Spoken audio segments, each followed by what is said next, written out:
ముగించడానికి కొన్ని మాటలు మనం ఆలోచించాలి.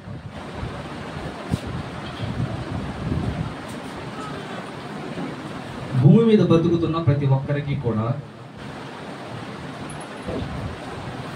ఒక తీర్మానము లేదా ఒక వ్యక్తికి లేదా ఒక వ్యక్తికి మధ్య మాట అనేది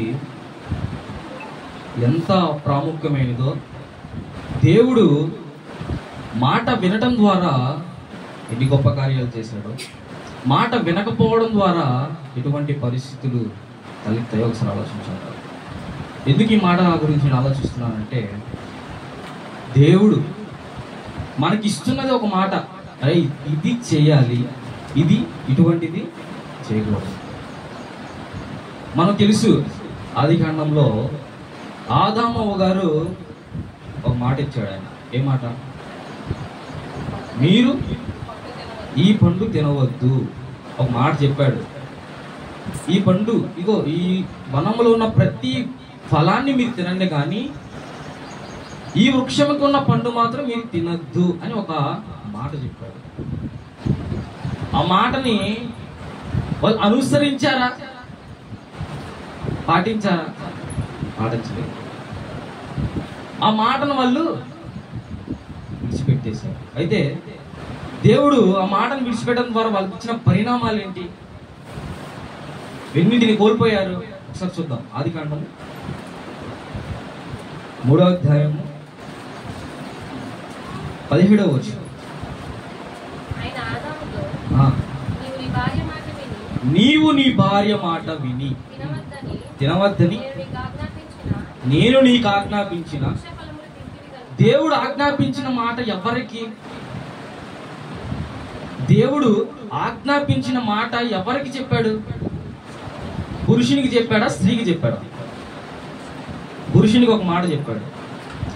ఆ మాటను పాటించవలసిన వ్యక్తి ఎవరి మాట విని వాటిని తృణీకరించాడు? తన భార్య మాట విని తృణీకరించాడు. ఈరోజు మనం కూడా ఒకసారి పరిశ్రమ చేసుకుందాం. దేవుడు మనకిచ్చిన పనిని లేదా మనకిచ్చిన కర్తవ్యాన్ని, ఆ మాటను విడిచిపెట్టేసేసి ఎవరో చెప్పిన వాటిని మనం అనుసరించట్లేదా? ఎవరో చెప్పిన వాటిని మనం స్వీకరించట్లేదా? ఖచ్చితంగా స్వీకరిస్తాం. ఎవరో కొత్త ఒక విషయాన్ని సమాజంలోనికి, సంఘంలోనికి తీసుకొచ్చారనుకోండి, మనం దాన్ని ఖచ్చితంగా పాటించేస్తాం. నూతనమైన ఒక విషయం తెలిసిందనుకోండి, అరే ఇది కొత్త విషయం, ఆ కొత్త విషయాల కోసం ఎంత పరుగులు ఆడతాం మనం. కొత్త కొత్త విషయాలు నేర్చుకోవాలి, మంచిదే. దానికోసం మనం ప్రయాసపడతాం, మంచిదే. దానికోసం సమయాన్ని వెచ్చిస్తాం, మంచిదే. కానీ ఆ మాటలు విని వాటి అమ్మటి వెళ్ళిపోతే అప్పుడేమవుతుంది? దేవుడు మనకిచ్చిన ఆజ్ఞ అతిక్రమం అవుతుందా కదా? అతిక్రమం అవుతుందా కదా? అంటే మాట ఒకసారి దేవుడు ఇది చెయ్యండి, వీటిని పాటించండి అని మన జీవితంలో దేవుడు అనుసరించినప్పుడు, వాటిని విడిచిపెట్టిన తర్వాత వేరే వారి మాటలు విన్నామనుకోండి, అదే పరిస్థితి ఎదురవుతుంది. అదే బండి నుంచి చెప్తాము కిందకి.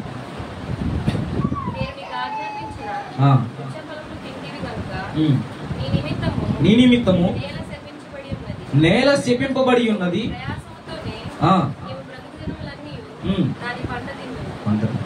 ఎంత భయంకరమైన పరిస్థితులు ఎదురయ్యాయి. ఇది ఒక్క మాట వినండి, ఒక్క మాట. ఒక్కోసారి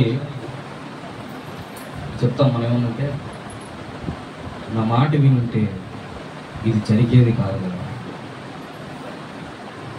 రేడు నా మాట వినుంటే ఇది జరిగేది కాదు కదా. ఈరోజు నా మాట నువ్వు వినలేదు, ఈరోజు నువ్వు కన్నీళ్లు కార్చినా కూడా ఏ ప్రయోజనం లేదు.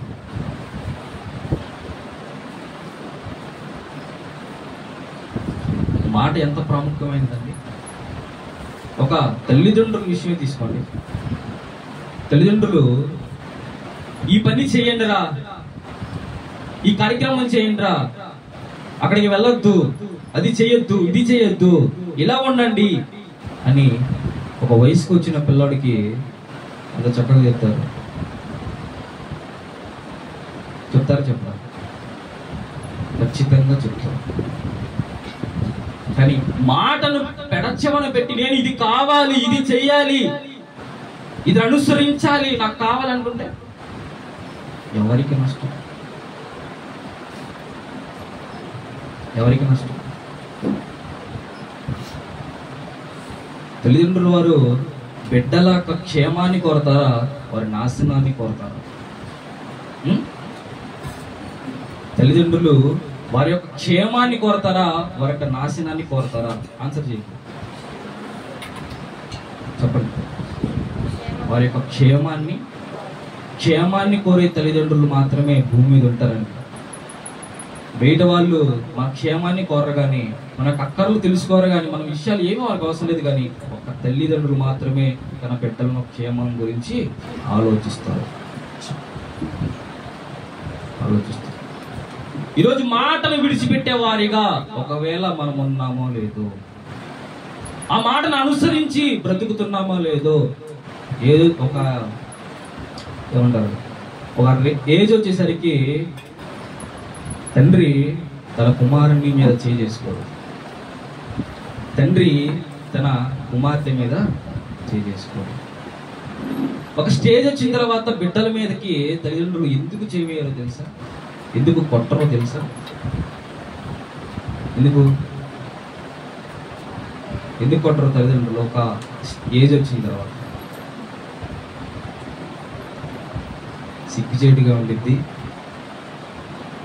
అవమానకరంగా ఉండిద్దని తెలియక తొందరపాటుగా తీసుకునే నిర్ణయాల్లో వాళ్ళు ఉంటారు. ఒక ఏజ్లో మా నాన్న కొట్టేశాడని చెప్పి, మా అమ్మ నన్ను తిట్టిందని చెప్పి చాలామంది సూసైడ్ చేసుకున్న వాళ్ళు లేరా? ఇంట్లో నుంచి వెళ్ళిపోయిన వాళ్ళు లేరా? చాలామంది ఉన్నారు. వారి క్షేమం గురించి ఆలోచించి ఒక దెబ్బ కొట్టాలన్నా కూడా ఆలోచిస్తున్నారు. ఎందుకు? రే నువ్వు బాగుపడాలి, నీ జీవితము ఇదిగో మా జీవితం లాగా కాకూడదు. అరే మేము చదువుకోలేదు, మీరన్నా చదువుకోండి, మా స్థితిలోనికి మీరు రాకూడదయ్యా, మీరు ఫలభరితమైన మంచి జీవితము ఉండాలి. ఈ మాటను అనుసరించే బిడ్డలు ఈరోజు కరువైపోయారు.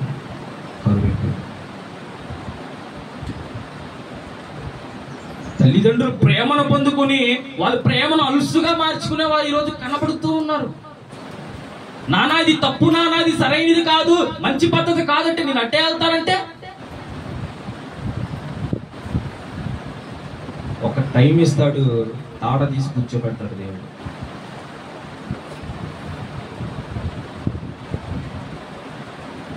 మేలైనది చేయనెరిగి అలాగూ చేయని వారికి శ్రమలు విస్తరిస్తాయి.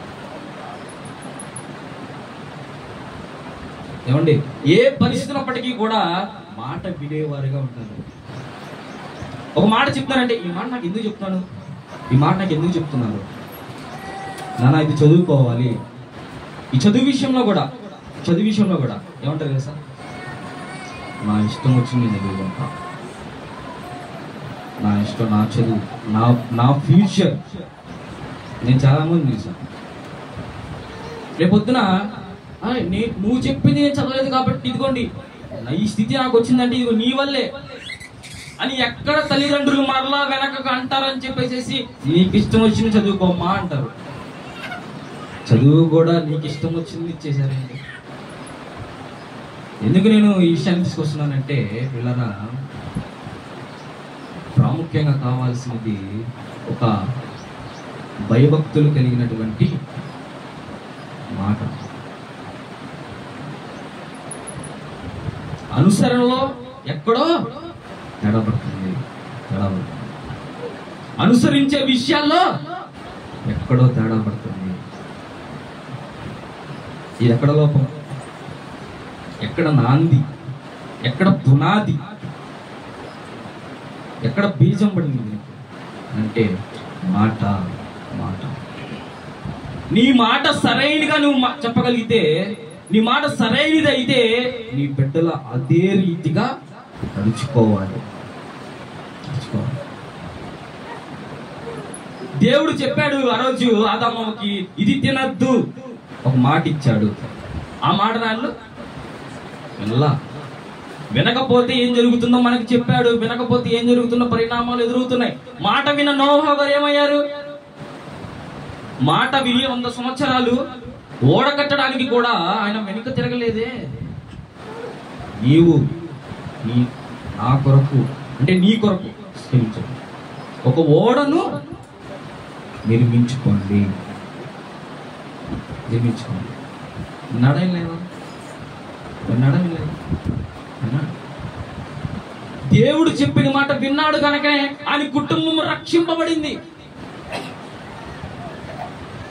చెప్పిన మాట విన్నాడు కనుకే ఆయన కుటుంబము, వాళ్ళు కోడళ్ళు, వారి కొడుకులు అందరూ రక్షింపబడ్డారు.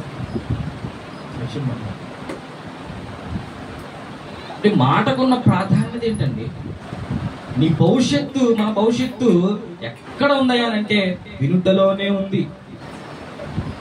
వినుటలోనే ఉంది విశ్వాసము, వినుటలోనే ఉంది నీ భవిష్యత్తు. అర్థమవుతుంది? అంటే దేవుడు ఇస్తున్న మాట ఏంటంటే నీవు నేను చెప్పినట్టు బ్రతకాలి. నేను చెప్పినట్టు అదే మరొక విషయం చెప్పాను.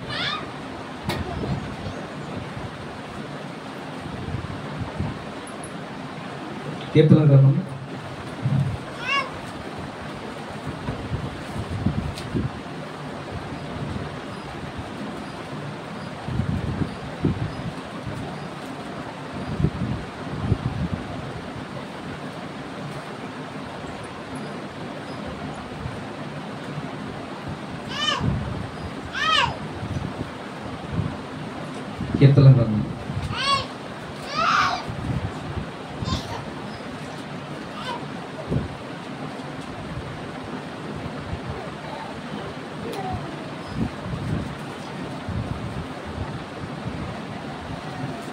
41వ అధ్యాయం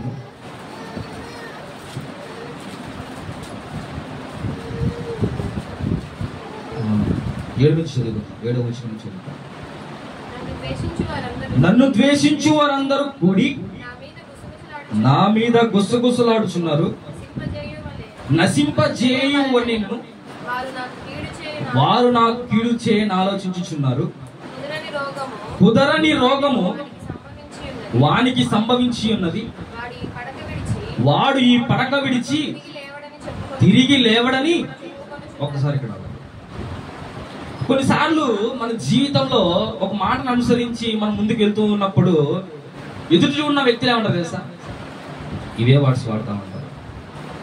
ఈ పరిస్థితి వీడికి ఎదురైంది అనుకోండి, వీడికి ఇంతే జరగలరా, ఈ పరిస్థితులు వాడికి ఎదురవుతా ఉండాలరా.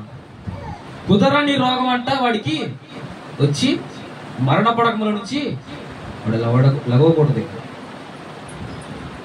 అరే కష్టాల్లో ఉన్నాడు, ఇబ్బందుల్లో ఉన్నాడు, ఆ వ్యక్తిని దేవుడి చెంతకు చేర్చే మాటలు కాసి బోధించచ్చు కదా. మరణ పడక మీద ఉన్న వ్యక్తిని పలకరించి ఆ వ్యక్తికి 4 మాటలు బోధించచ్చు కదా. మాట నశించిపోవాలని కోరుకుంటాం, నశించిపోవాలంటాం. అంటే ఒకరికి ఇబ్బంది కలుగుతుంది, వారికి శ్రమలు ఎదురవుతున్నాయి, తెలిసి కూడా నువ్వు మౌనంగా ఉంటున్నావు అని అంటే నీ మీద బాధ్యత లేదని అర్థం. బాధ్యత లేదని అర్థం. ఒక తప్పు జరుగుతుందని అంటే నీకు తెలుస్తుందని విషయం నీకు అర్థమైతే ఆ తప్పు నీ మీద కూడా వచ్చింది.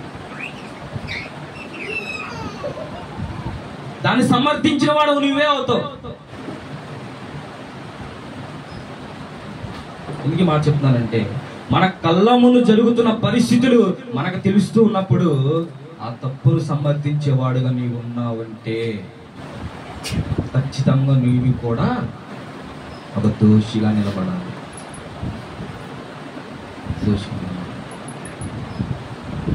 మాట ధైర్యపరిచింది.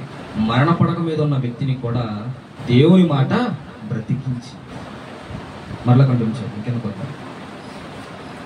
నేను నమ్ముకుని నా విహితుడు నా ఇంట భోజనము చేసిన వాడు నన్ను తన్నుటకై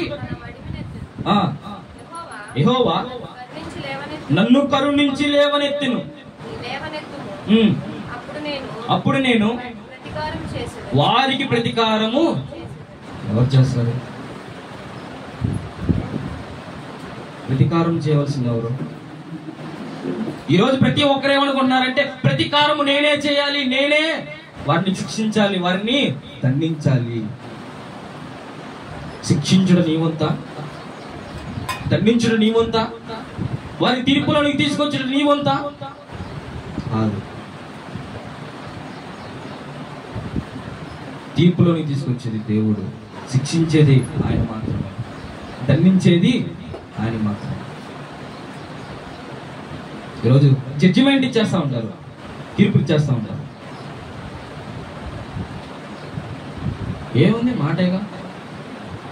నీ చెప్పే మాట ద్వారా, నువ్వు పలికే మాట ద్వారా ఎన్ని పరిణామాలు ఎదురవుతాయో తెలుసా? ఫర్ ఎగ్జాంపుల్ విషయంలో మంచిగా ఉన్న దాంపత్యం జీవితంలోనికి ఎవరో వచ్చి ఒక మాట వేశారనుకోండి, పచ్చగా ఉన్న వాళ్ళ దాంపత్య జీవితం పగ్గుమని లేచింది. ఏమైంది? మాట. వారి జీవితాల్లో ఏదో వెలితి కనపడదు, వారి జీవితాలు సరైన క్రమంలో ఉండవు.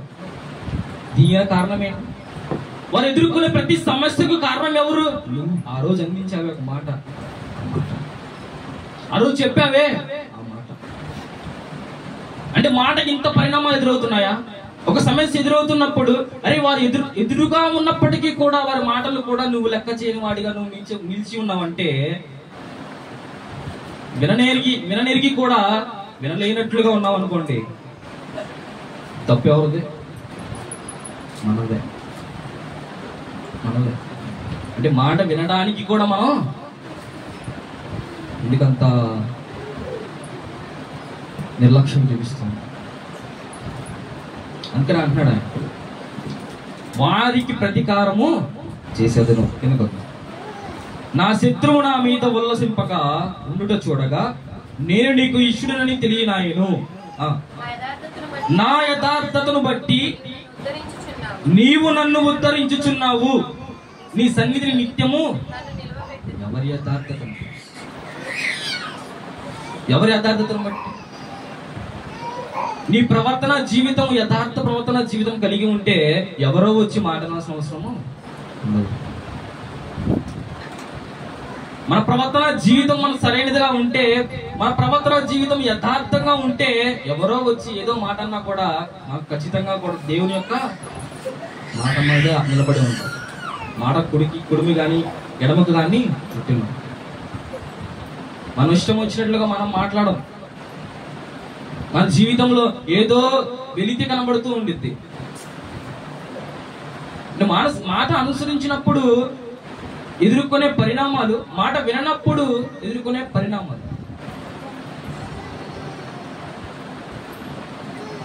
ఈరోజు తల్లిదండ్రులకు దుఃఖపరిచే బిడ్డలు ఎంతో మంది ఉన్నారు.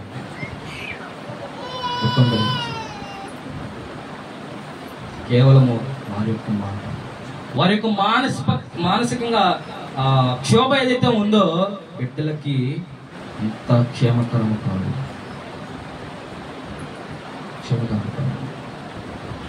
వారు ఎన్నో అనుభవాలతో ఎన్నో అనుసరించి ఎన్నిటినో ఎదుర్కొని నీకు ఒక మాట చెప్తూ ఉన్నారు. దేవుడు కూడా ఈరోజు ఎన్నో అనుభవించే మాట్లాడుతూ ఉన్నాడు. ఆయన అనుభవించకుండా ఏది చెప్పలేదు, ఆయన స్వీకరించకుండా ఏది చెప్పలేదు. శ్రమలు, కష్టాలు, నిందలు అన్ని అనుభవించే చెప్తూ ఉన్నాడు. ఏమని? మీ భూమి మీద ఉన్నప్పుడు నీవు కూడా ఈ విధంగా శ్రమలు, ఇబ్బందులు కలుగుతాయా?